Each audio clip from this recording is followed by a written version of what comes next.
Un vrai homme. Il n'y a pas de vrai homme. On a le cœur chacun. Ce n'est pas ton cœur qui décide de mon cœur. Non, ça c'est sûr. Ce n'est pas toi qui vas me gifler, me dire après que ouais, je t'ai giflé sur une femme. En caisse, je peux t'arracher la tête. Il y a les niveaux, c'est vrai. Il faut te mettre à la place de l'autre. Non, il y a les niveaux, parce qu'il y a les gens qui ont les mains légères, aussi la femme qui a les bouches légères, on comprend. Exactement. Nous sommes au Cameroun, plus précisément à Douala. La ville bouge, la ville vit, la ville respire. Des taxis jaunes, le bruit des motos, la chaleur lourde du soir. Et quelque part dans cette ville, il y a Julia, 25 ans, brillante, souriante. Elle a étudié, elle travaille, elle aide sa famille. Une femme ambitieuse, une femme stable. Elle croit à l'amour. Et elle ne sait pas encore que sa vie va basculer. C'est là qu'elle rencontre René, beau, élégant, charismatique. Il parle bien, il s'habille bien, il gagne bien sa vie. Quand il regarde Julia, on dirait qu'elle est la seule femme dans la pièce. Et il est attentionné, présent, protecteur, très protecteur même. Mais Julia se sent choisie, valorisée. En quelques mois, tout va vite, très vite. Ils décident d'aménager ensemble pour mieux se connaître. Les premiers mois sont beaux. Dîner, rire, photos sur les réseaux. Mais parfois, René rentre tard. Il a bu. Et ce soir-là, il est différent. Pourquoi tu ne répondais pas au téléphone? Tu étais avec qui? Julia explique calmement. Mais René insiste. Il élève la voix. Puis vient la première insulte. Tu es irresponsable. Tu me manques le respect. Julia est surprise. Mais il s'excuse le lendemain. Il achète des fleurs. Il promet que c'était le stress. Elle accepte. Parce qu'elle l'aime. Parce qu'elle croit. Alors, les semaines passent. Les insultes deviennent régulières. Puis un soir, il la pousse. Pas fort. Juste doucement. Juste assez pour qu'elle comprenne. Il pleure après. Il dit qu'il ne se reconnaît pas. Il promet de changer. Elle y croit encore. Parce qu'il peut être doux comme l'agneau. René commence à critiquer ses amis. Elles sont jalouses. Ta famille ne nous comprend pas. Julia sort moins. Elle explique moins. Elle garde tout pour elle. Elle ne veut pas salir l'image de son couple. Les gifles commencent. Une fois, deux fois. Puis, plus souvent. Très régulièrement. Les excuses deviennent plus courtes. Les coups plus fréquents. Julia apprend à se taire. À anticiper ses humeurs. À marcher sur les œufs. Elle maquille les bleus. Elle dit qu'elle est tombée. Elle espère encore. Toujours cette phrase où il redevient gentil. Toujours cette illusion que ça va s'arrêter. Alors, un soir, les voisins entendent des cris. Puis, plus rien. Silence. Long silence. Le lendemain matin, la porte est fermée et Julia ne répond plus. On retrouve son corps sans vie. René a disparu. La ville continue de bouger. Les taxis roulent. Les motos klaxonnent. Mais pour Julia, c'est terminé. Tout s'est arrêté. Alors, Julia n'est pas un cas isolé. Elle n'est pas faible. Elle a juste espéré. Espérer que l'amour suffirait. Mais la violence ne disparaît pas avec l'espoir. Elle s'installe, elle grandit, elle détruit et parfois, elle tue. Aujourd'hui, on va parler d'un sujet lourd. Un sujet qui dérange. Un sujet qu'on cache. La violence conjugale. Mais avant de commencer, moi-même qui vous parle, je reconnais déjà en premier que j'ai beaucoup de défauts et j'apprends au même titre que vous. Je ne suis pas ici pour donner les leçons car je ne sais rien. La seule différence est que je suis conscient et je m'améliore. Et je veux partager mes petites connaissances avec vous afin qu'on puisse être une communauté consciente et forte. Si cette vidéo peut sauver une seule personne, elle aura déjà servi. Quand on parle de violence conjugale, beaucoup pensent au coup, au sang, aux urgences.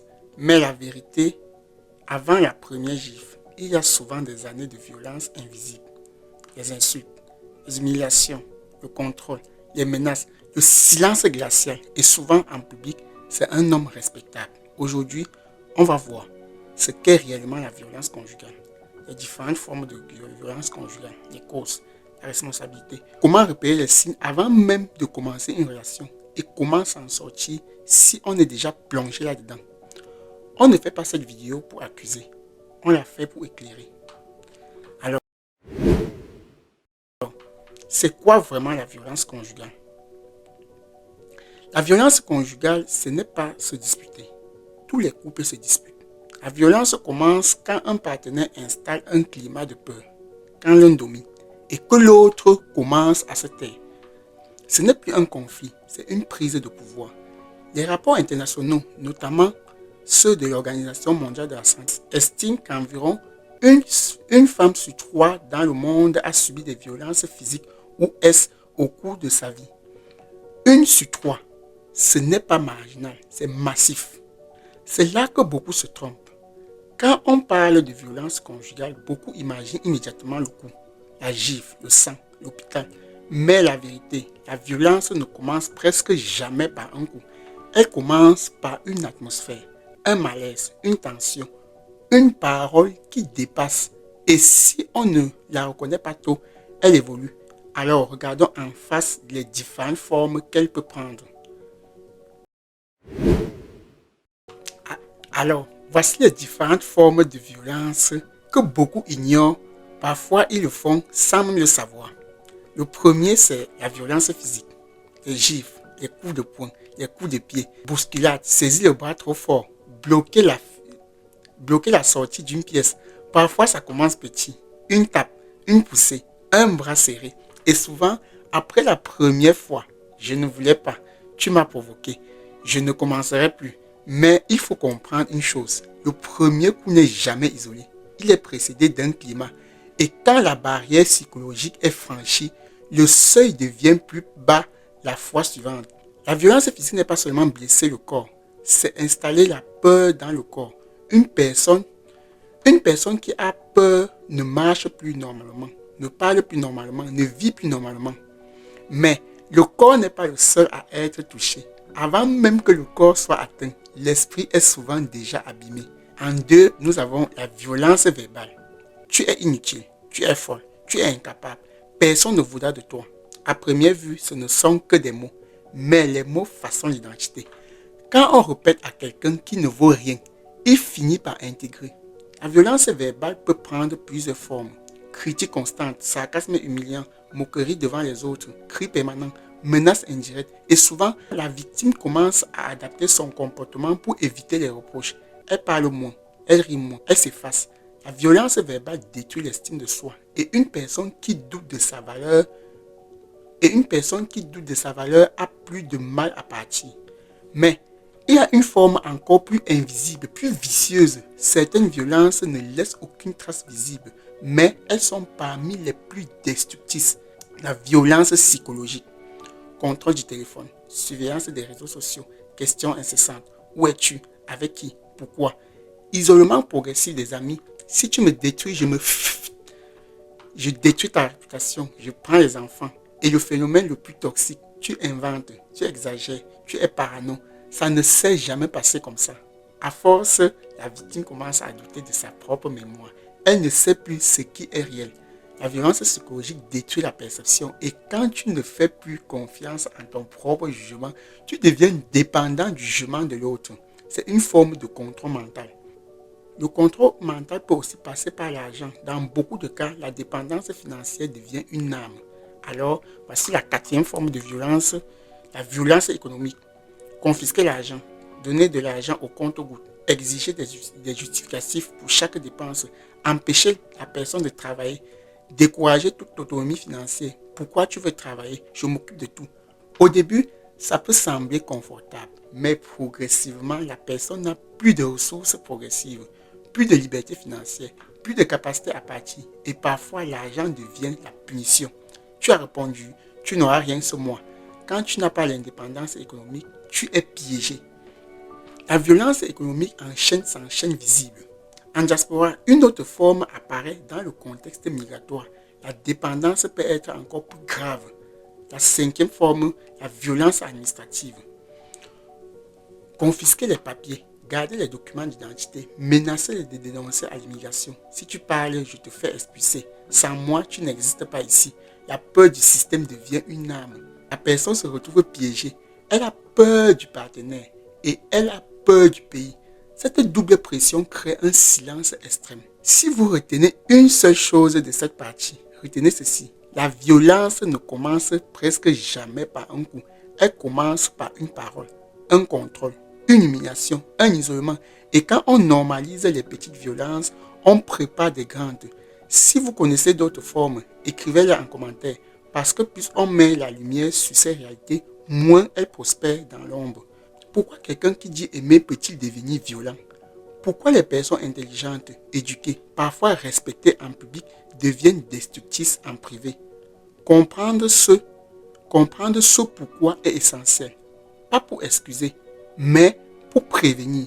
Parce que si on ne comprend pas les racines, on ne pourra jamais couper l'arbre. Je vais être très clair.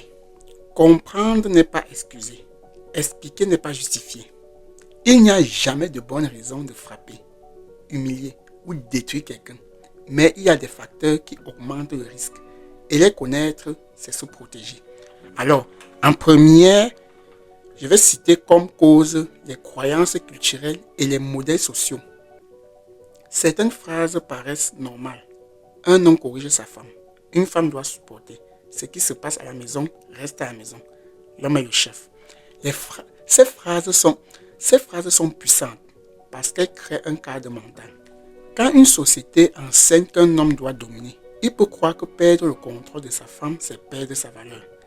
Quand une femme apprend que souffrir est une preuve de loyauté, elle peut tolérer l'intolérable. Le problème commence quand autorité devient domination. Autorité, c'est guider avec respect. Domination, c'est imposer par la peur. Et quand une culture confond les deux, la violence peut être perçue comme légitime, même spirituelle parfois. C'est dangereux. Parce que la violence ne ressemble plus à un crime, elle ressemble à une norme. Mais la culture n'explique pas tout. Deux personnes peuvent grandir dans la même culture. L'une devient violente, l'autre non. Alors il faut regarder plus profondément. La deuxième cause donc ce sont les blessures non guéries. Beaucoup d'auteurs de violence ont grandi dans des foyers instables. Ils ont vu leur père humilier leur mère subit en silence des disputes réglées par la force. Et un enfant apprend ce qu'il voit. Si l'enfant voit que la colère donne du pouvoir, il intègre que la violence est efficace. Plus tard, adulte, il ne sait pas gérer autrement. Certains ont vécu rejet, humiliation, abandon, trahison. Ces blessures créent une peur intense et cette peur se transforme parfois en contrôle. La jalousie extrême n'est souvent qu'une peur de l'abandon mal gérée. Le problème, c'est que la peur devient oppression. Mais attention, avoir été blessé ne donne pas le droit de blesser. La souffrance explique un comportement. Elle ne le rend pas acceptable. L'environnement joue aussi. Même quelqu'un avec les blessures peut vivre sans violence. Mais certains contextes aggravent les risques. Alors, la troisième cause est donc le stress, la précarité, la migration. Les difficultés économiques augmentent la tension, le chômage, la dette, la pression sociale, la responsabilité financière. Chez certains hommes, surtout dans les cultures où la valeur masculine est liée à la réussite matérielle, l'échec économique peut être vécu comme une humiliation. Et l'humiliation mal gérée peut se transformer en agressivité. Dans le contexte migratoire, il y a aussi la perte de statut social, l'isolement, le choc culturel, la dépendance administrative. Un homme respecté dans son pays d'origine peut se sentir invisible ailleurs. S'il n'a pas appris à gérer cette frustration, il peut chercher à reprendre du pouvoir à la maison. Mais soyons clairs, des millions de personnes vivent le stress sans jamais lever la main sur leur partenaire. Le stress est un facteur, pas une excuse. La violence reste un choix, toujours. Maintenant, parlons d'un autre facteur fréquent, l'alcool et les drogues.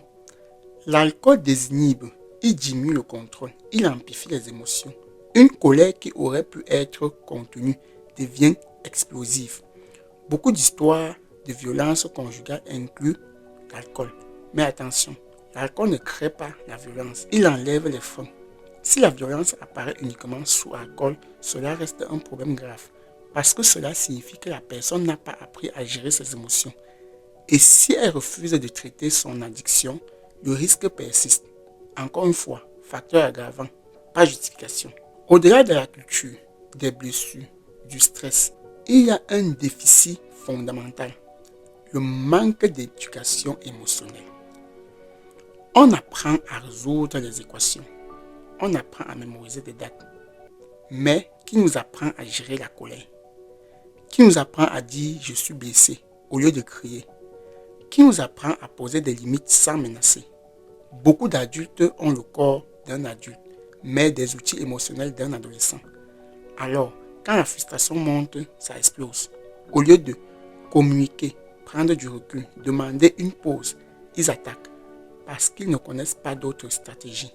La violence devient un outil de régulation émotionnelle et c'est extrêmement dangereux. Il y a aussi un élément psychologique important, le besoin de contrôle. Donc en 6, le besoin de domination et l'insécurité profonde. Certains profils ont un besoin intense de contrôle. Ils supportent mal la contradiction, l'autonomie de l'autre, l'indépendance financière, les opinions différentes. Ils confondent amour et possession. Si tu m'aimes, tu m'obéis. Si tu m'aimes, tu n'as pas besoin d'amis. Ce besoin de domination est souvent lié à une insécurité profonde. Plus la personne se sent fragile intérieurement, plus elle peut chercher à contrôler extérieurement. Mais le contrôle n'est pas l'amour, c'est la peur déguisée en autorité. Maintenant, voici la partie la plus stratégique de toute cette vidéo. Pas la plus émotionnelle, pas la plus spectaculaire, mais peut-être la plus importante. Parce que sortir d'une relation violente est difficile, mais éviter d'y entrer, c'est encore plus puissant. La meilleure protection, ce n'est pas le courage après le drame, c'est la lucidité avant. Alors, parlons clair. Comment détecter les signes avant même que la relation ne commence? Ce que je vais dire ici maintenant demande de l'honnêteté. Parce que souvent, les signes sont là, mais l'attirance, l'émotion, la pression sociale nous rendent aveugles. On confond intensité et amour, possession et protection, domination et leadership. Alors, voici des signaux d'alerte. Pas un seul isolé, mais un ensemble répété. Alors, prenez-les avec des pincettes et mettez en commentaire ce que vous pensez. En 1, nous avons la colère disproportionnée, casse des objets, il frappe des murs, il claque des portes violemment. Et tu te dis, au moins, il ne me frappe pas. Erreur. Quelqu'un qui ne sait pas gérer sa colère finira tôt ou tard par la diriger sur quelqu'un d'autre. La question n'est pas, est-ce qu'il m'a frappé? La vraie question est, comment gère-t-il la frustration? Observe-le quand il perd un match. On le contredit. Il est bloqué dans la circulation. Quelqu'un le frustre. S'il explose facilement, s'il humilie quand il est en colère, s'il devient intimidant, c'est un signal. Un homme qui fait peur aux objets peut un jour faire peur aux personnes. La maîtrise émotionnelle est un critère fondamental. En 2, nous avons la jalousie excessive, très tôt. Au début, ça peut sembler flatteur. Il tient à moi, il est protecteur. Mais regarde la différence. Protection égale respect de ton autonomie. Contrôle égale surveillance constante. Il demande mot de passe. Où es-tu chaque minute? Pourquoi tu as liké une photo? Pourquoi tu parles à tel collègue? Il critique ta façon de t'habiller. Il te fait culpabiliser d'avoir une vie sociale. Et tout ça avant même que la relation soit engagée. Ce n'est pas de l'amour, c'est de l'insécurité non gérée. Et l'insécurité combinée au pouvoir devient dangereuse. Un partenaire sain fait confiance. Il ne surveille pas tellement. En 3, donc, nous avons l'absence totale de remise en question. Écoute bien comment il parle de ses ex. Toutes sont folles, toutes sont toxiques, toutes l'ont trahi. S'il n'a jamais aucun tort, il en aura rarement avec toi. Un adulte sain est capable de dire « Oui, j'ai mal agi, j'ai fait des erreurs ». Quelqu'un qui ne s'excuse jamais ne change jamais. Et dans une future crise, tu seras forcément coupable. La responsabilité est un signe de maturité. L'absence de responsabilité est un signal rouge. En 4, nous avons des discours dégradants envers des femmes. Blagues humiliantes, mépris généralisé. Les femmes sont manipulatrices. Les femmes doivent rester à leur place. Même si c'est dit pour rire. Ce n'est jamais neutre. Les paroles révèlent les croyances. Et les croyances dirigent les comportements. Quelqu'un qui voit les femmes comme inférieures aura du mal à te traiter comme égale. Observe comment il parle de sa mère, de ses soeurs, de ses collègues femmes. Donc en 5, nous avons l'accélération excessive de l'engagement. Il te dit « je t'aime » en quelques jours. Il parle de mariage en 2 semaines. Il veut tout de suite. Ça peut sembler romantique, mais parfois, c'est du love bombing, une stratégie d'intensité émotionnelle pour créer une dépendance rapide. L'amour sain évolue progressivement. Il laisse le temps de connaître les défauts, les réactions, les valeurs. L'intensité trop rapide empêche l'analyse. Et quand la relation devient sérieuse très vite, il est plus difficile de partir. Ensuite, nous avons l'isolement progressif. Tes amis sont mauvais. Ta famille ne t'aime pas. Ils sont jaloux de nous. Au début, ça peut sembler protecteur. Mais progressivement, tu vois moins tes proches. Tu expliques moins ce que tu vis. Tu deviens dépendante émotionnellement. Un partenaire qui t'éloigne de tes soutiens prépare un terrain de contrôle. L'isolement est l'un des outils les plus puissants de la violence parce qu'une personne isolée a moins de ressources pour partir. Donc, en 7, nous avons les tests de limites. Il fait une petite remarque blessante. Tu ris nerveusement. Il recommence. Il observe si tu tolères. Des personnes manipulatrices testent les limites progressivement. Une insulte déguisée en blague. Un contrôle déguisé en protection. Une intensité déguisée en conseil. Si tu laisses passer les petites violations, elles deviennent normales. Les limites doivent être posées très tôt. Et en dernière position, nous avons le double visage. Charmant en public, autorité en privé, respecté à l'extérieur, méprisant à l'intérieur. Ce contraste est important parce que cela montre qu'il sait se contrôler. Donc s'il est violent en privé, ce n'est pas qu'il ne peut pas faire autrement. C'est qu'il choisit ou il se permet de le faire. Alors, si tu reconnais plusieurs de ces signes, ne te raconte pas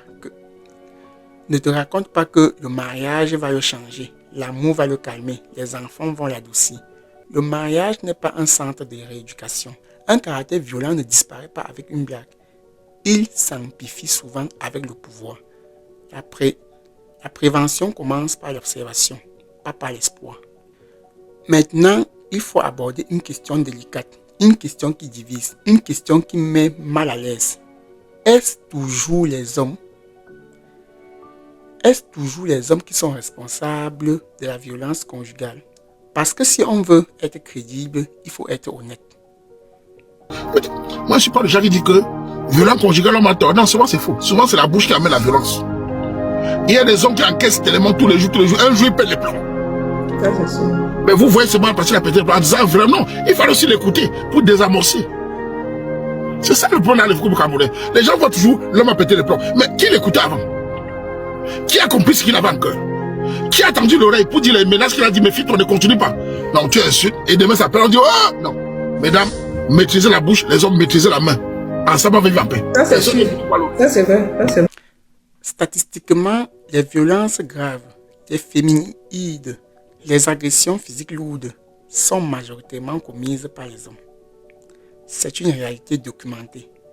Les formes les plus létales de violence conjugale sont dans leur immense majorité dirigées contre les femmes.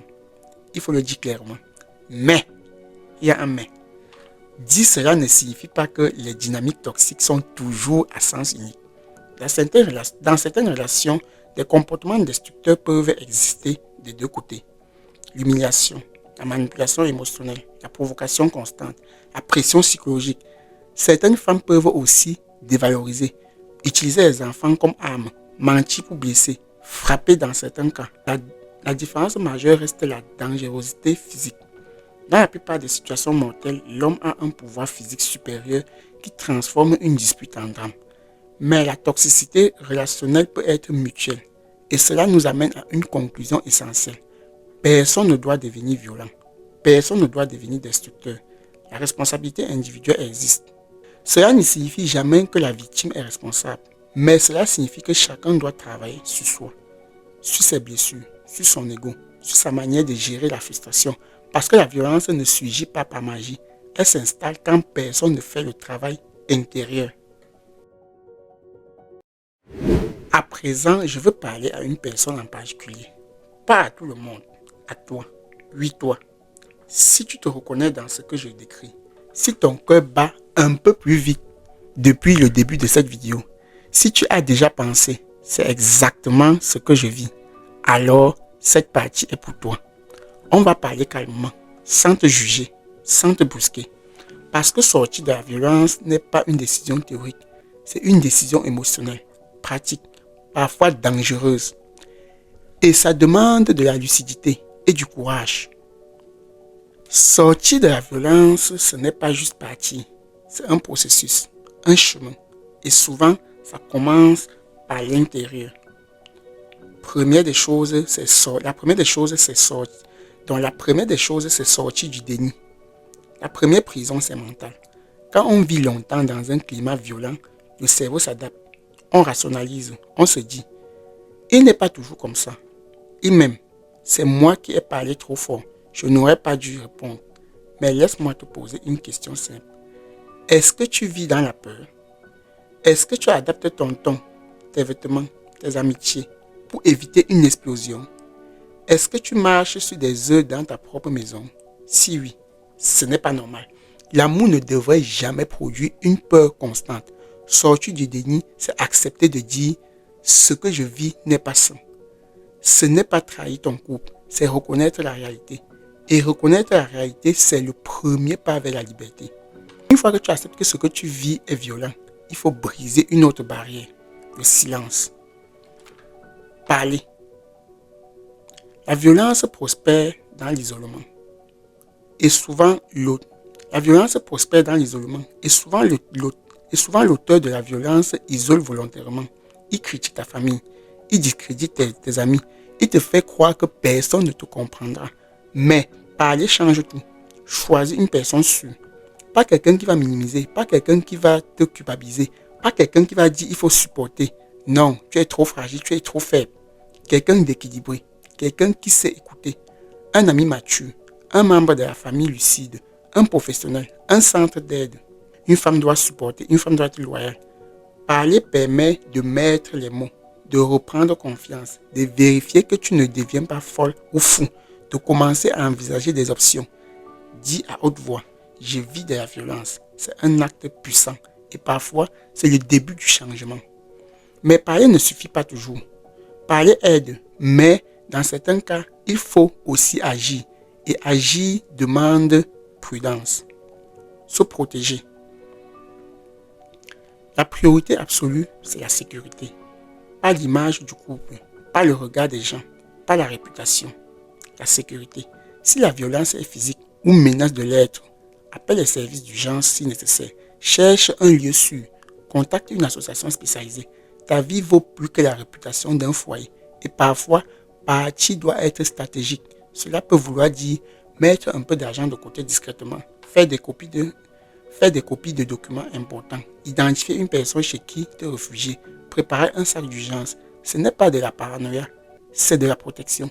Et surtout, ne préviens pas toujours ton départ si cela peut déclencher une escalade. La période de séparation est parfois la plus dangereuse. La prudence sauve des vies. C'est là que beaucoup hésitent, parce que l'amour est encore là, parce qu'il pleure, parce qu'il promet. Alors parlons-en honnêtement. Thérapie ou justice. Oui, le changement est possible, mais il y a des conditions claires. L'auteur doit reconnaître sans minimiser, arrêter immédiatement toute violence, chercher une aide professionnelle spécialisée, accepter des conséquences, apprendre que la confiance est brisée. Les larmes ne sont pas un changement, les promesses ne sont pas un changement, les cadeaux ne sont pas un changement. Le changement, c'est un travail long, encadré, vérifiable. Et surtout, ta sécurité doit rester prioritaire pendant ce processus. Si la violence continue, si elle s'aggrave, si elle est niée, alors la justice existe pour protéger. Plainte, ordonnance d'éloignement, mesure légale. Ce n'est pas de la vengeance, c'est la protection. La loi n'est pas là pour détruire les familles. Elle est là pour protéger les personnes. Beaucoup de victimes hésitent à cause d'un sentiment, la culpabilité. Je vais détruire la famille. Je vais lui causer des problèmes. Les enfants vont souffrir. Mais rappelle-toi, ce n'est pas ta décision de te protéger qui détruit la famille. C'est la violence. Et rester dans la violence n'apprend pas l'amour aux enfants. Cela leur apprend la peur. Si tu es dans cette situation, tu n'es pas faible. Tu n'es pas folle. Tu n'exagères pas. Tu mérites la sécurité. Tu mérites le respect. Et demander de l'aide n'est pas une honte. C'est un acte de courage. Et Et parfois, c'est le début d'une nouvelle vie. La violence conjugale, ce n'est pas juste une histoire de foyer en désordre. C'est une question de vie ou de mort pour certaines femmes. Aimer quelqu'un ne veut pas dire supporter, tout excuser, tout accepter. Aimer quelqu'un ne veut pas dire se laisser insulter, frapper, écraser, au nom de la soumission à la culture ou même de la religion. Les couples peuvent traverser des crises, ils peuvent se disputer, ils peuvent se blesser et se réparer. Mais il y a une ligne rouge, la destruction de l'autre. Si tu regardes cette vidéo et que tu te reconnais comme victime, tu n'es pas fou, tu n'es pas folle. Ce que tu ressens est réel et tu as le droit de te protéger. Si tu te reconnais comme auteur de violence, tu n'es pas condamné à rester ce que tu es. Mais il est temps d'avoir honte, oui, et d'utiliser cette honte comme moteur pour changer. Cherche de l'aide, parle, fais-toi accompagner.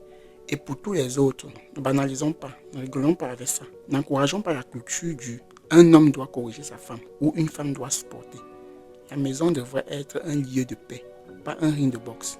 Si cette vidéo t'a parlé, partage-la à quelqu'un qui pourrait en avoir besoin. Et dis-moi en commentaire quel aspect tu veux que j'approfondisse.